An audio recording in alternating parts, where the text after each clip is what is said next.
Hello engineers, we are doing this subject mechanical and mechatronic design, and this is our video of how we did our whole project throughout this semester, what decision we took and why we took them. Our project was bariatric patient lifter, and this project involved lifting patients, and we had to work on this module of bariatric patient. Let's see what we initially thought of our project. About this project, we want to design something which is reliable, efficient, and will meet our customers' expectation, more like client. We still haven't met our client. Let's see what he says, is his requirement, and let's hope for the best for this project. So I think we can design something. What's really the idea about this project you have currently? The idea is to improve a lot of patients' lives.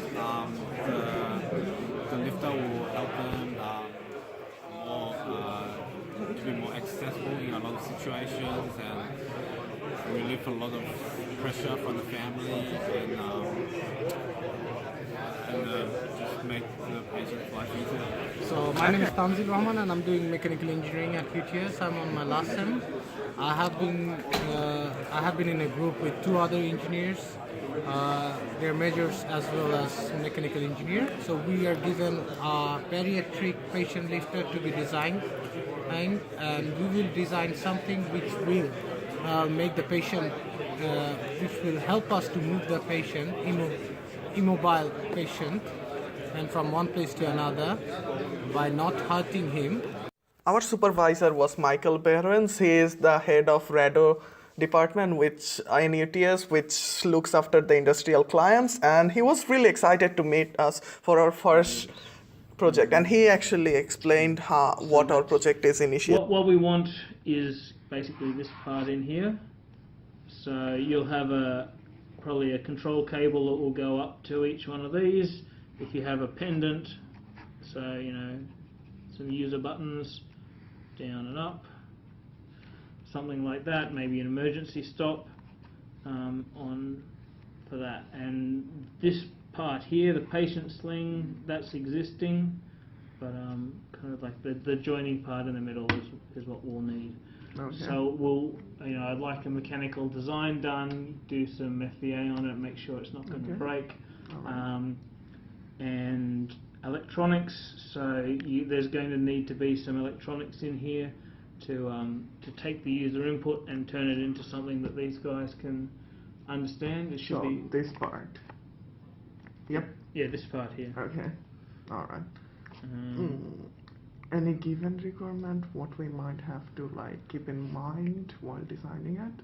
Like maybe there is a certain elements we have to use to build this, or for example, when I didn't have any idea of a bariatric thing, anything. So when I Googled it, so they said that you have to use certain material because it has to be really strong and whatnot. Usually, so in one article it said that it's mostly used to transport obese people and whatnot. Yeah. So bariatric is just a polite way of saying really fat. Yes.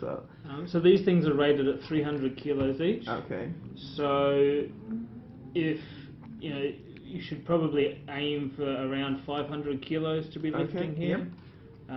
When we talk to Andy next week, so we'll go to site next week hopefully and have a face-to-face with Andy. Hopefully by that stage you will have your customer requirements gathering paperwork all sorted out. Our industry client is Patient Handling Australia. They expertise in disability equipments. They are located in Marrickville. Andy is their CEO. He showed us their MoLift Air 300, which has a safe working load of 300 kilogram, which is manufactured by MoLift. Here you can see the MoLift in their shop. This can be operated using a switch, which Michael is currently holding. They can be operated in one direction or the other. Do you think we can get a hold of a user manual or of this one? What I've got is the thing that I forwarded to you the other day. Yeah. And whatever else we can download off the internet is what we can get for this. So it has a feature where it won't go down unless unless there's a bit of load on there. Okay. So that might be a safety feature of some sort. Do you But at want the us to work on that or something? It's just something that you need to be aware of. Okay. I mean, it's not much. I mean, just Yeah. lightly touching. Yep. So the This is the inside of a MoLift 300.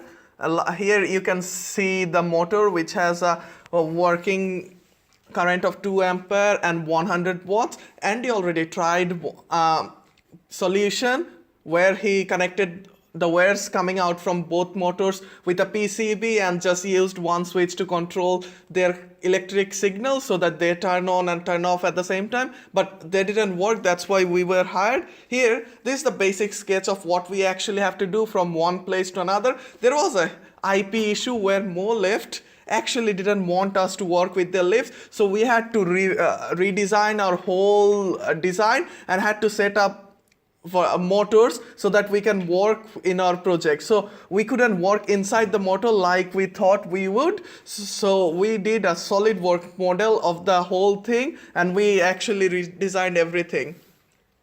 We saw a couple of things. We also saw ultrasonic sensors. We saw accelerometers. We also saw infrared sensors so that we can balance the bar that was given. Started with the Arduino and an accelerometer. I did some coding with the Arduino and the accelerometer. The accelerometer is a 3-axis accelerometer. Initially, I started using the Z-axis so that it will give the tilt and that tilt, which will give us the data needed. This is a stepper motor, which we are trying to use instead of the actual motor, which we couldn't get a hold of. But we think this is a good alternatives since both of them are motor in anyways. Here I'm controlling the motor using the accelerometer, so when I tilt the accelerometer the motor stops, but when I make it when I remove any tilt the motor starts again. Here I'm using the x-axis of the accelerometer instead of the z-axis because I found the x-axis is a lot more sensitive and it gives two sets of data when I tilt in the other way, so which helps us to determine which way the bar will be actually tilting so that we can have a program or motor in such a way they will adjust itself. So here you can see the data and it's quite sensitive since it has a 1 millisecond delay time. So we believe it's a good solution for the whole thing. Finally, I used this accelerometer to control this 2 motor. It's in a master-slave mode. So when I tilt it one way, one stops, the other continues, which given the fact that the bar will be adjusted. So if you see, if I tilt it the other way, the other motor, the master motor, starts moving in anti-clockwise direction. Then when I make the bar level again, it starts moving in the normal direction again. So we believe that this mechanism can be implemented with the MoLift AR300 quite easily, and we believe that this is a good solution to have since we couldn't actually work inside the motor.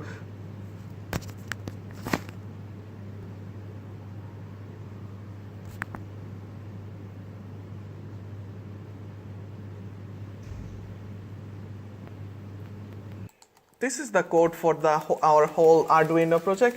Here you can see this is a really long code because I did not use any sort of library, so that I actually designed the whole code, so it gives me a lot more control over the whole system. We also wrote a report for Michael of overall the whole project. We included everything. We included our whole project, including a QFD, any sketches, the SolidWorks model, and we even suggested any improvement that can be done if someone wants to work on this project in the future. Thanks for watching this video. This video was done in collaboration with all the students, and special thanks to our supervisor Michael Behrens, without whom we couldn't have done this project.